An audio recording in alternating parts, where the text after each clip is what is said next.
partis politiques ont d'ailleurs pratiquement disparu. Il reste seulement que les Français se révèlent profondément démocrates. En ce sens essentiel qu'ils demandent pour tous le droit d'être représentés dans le gouvernement, quelle que soit sa forme. La guerre a renversé les vieilles barrières, à chacun de servir son idéal à sa manière. Et pour eux, les chars d'assaut, les avions, qui demain tueront par dizaines de milliers de soldats russes ou anglais, les soldats américains, les soldats de la France libre. Qui ne comprend qu'il fallait rendre impossible cette fabrication, hélas, impactive, que le bombardement des usines de la banlieue parisienne était une des sombres nécessités de cette guerre où précisément la France est en jeu, et que, semblables...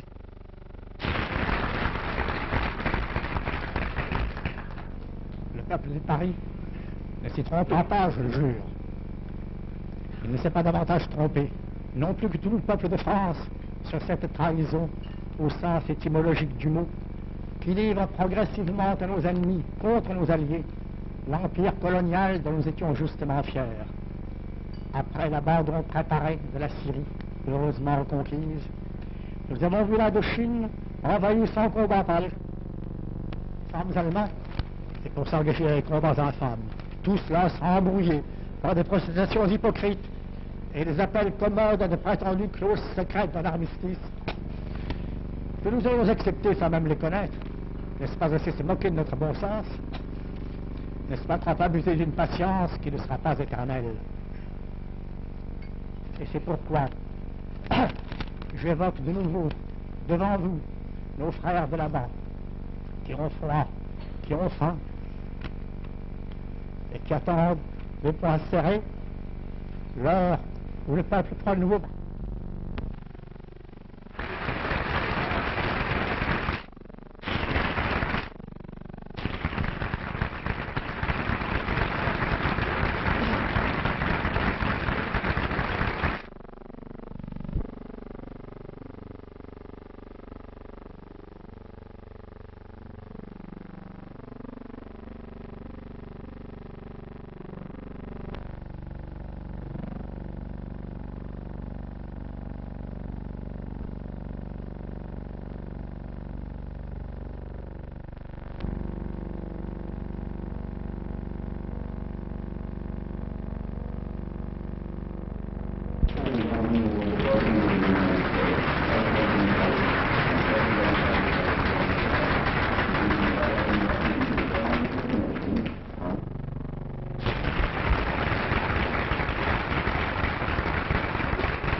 In the spring of 1940, I was in France, and although I arrived before the attack through Holland and Belgium and left at the end of May, I felt from the beginning of my visit there that defeat was coming.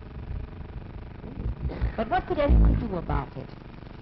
Does one pessimistically... And it seemed to me that under the fear of death, the will to life had evaporated.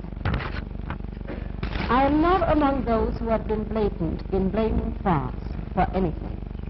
The tragedy is too great to induce anything but humility.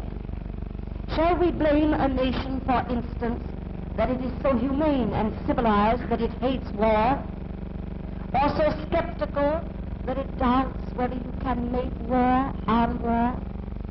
Do not our civilized instincts and our rational thoughts cause all of us doubts in some dark moments? There is nowhere in our Western civilization a duplicate of the Nazi spirit that affirms a cruel and terrible joy in war and destruction. On the contrary, we have a feeling of sin about it.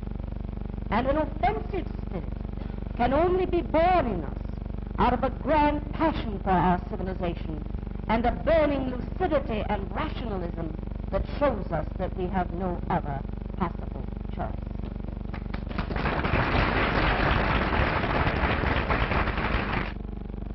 Carried unconscious out of the ring, and yet meet the champion again and triumph another time. Now, in a nation, the spirit that says rise again is not something universal.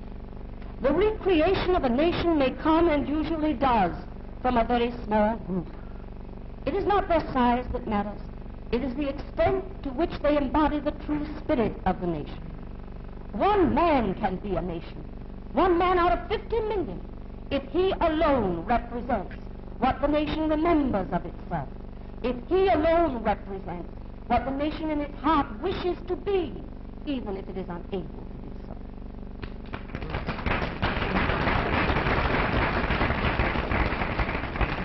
In the days of Joan of Arc, the French nation was one woman. In the days of Napoleon III, the French nation was one man, Victor Hugo. A nation is its consciousness and its conscience. And if in only a few people the consciousness and the conscience are pure, then it is like a candle in darkness. The vastest darkness is less than the light of a single candle, for all the darkness in the world cannot put out the light of a single candle. Now, what is France? We heard the call, and we remember it. And a nation that goes through hell is either destroyed or purified and changed. A new France, though changed, will be more French. A new world will at last possess this world. And how can there be a new and self-possessed world without the light and clarity and humanism and happiness of a self-possessed France? And so we must all be grateful that there was a chivalrous man who